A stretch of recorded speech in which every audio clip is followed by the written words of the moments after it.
The United Kingdom's Tom Aspinall was always going to be in New York City for UFC 295 this weekend, but not in the capacity he finds himself in.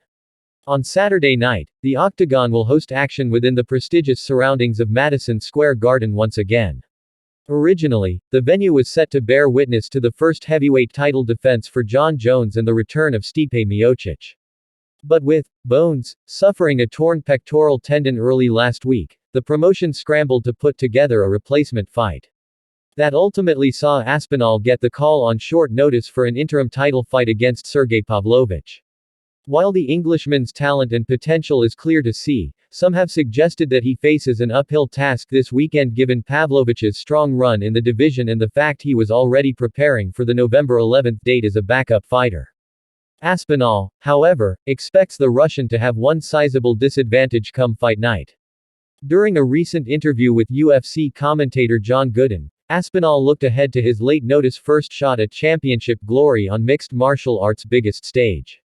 Even prior to the pair's UFC 295 booking, Aspinall had long acknowledged Pavlovich's threat. But although he sees the number 2 ranked contender as the promotion's most dangerous fighter, the British title hopeful insisted that the Russian hasn't shared the cage with someone like him before. "I think he's the most dangerous guy in the UFC, for sure," Aspinall said. "The biggest issue for him, yeah, he's knocked out a lot of people, but he's not fought anyone who fights like I fight. Because there's not anyone in the heavyweight division who fights like I fight, or even close to it. You can spar with a lot of heavyweight people, fight a lot of heavyweight guys, but none of them are anything like me," Aspinall continued. "That's his biggest disadvantage, he's not fought anyone like me before." Aspinall will hope that his unique, well-rounded arsenal pays dividends this weekend at MSG, where he'll return to the Octagon less than 4 months on from a 73-second knockout of Marcin Tybura in London.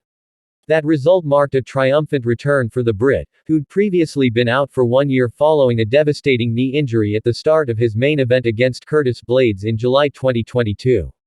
He'll now look to complete a quick transition from recovery to champ.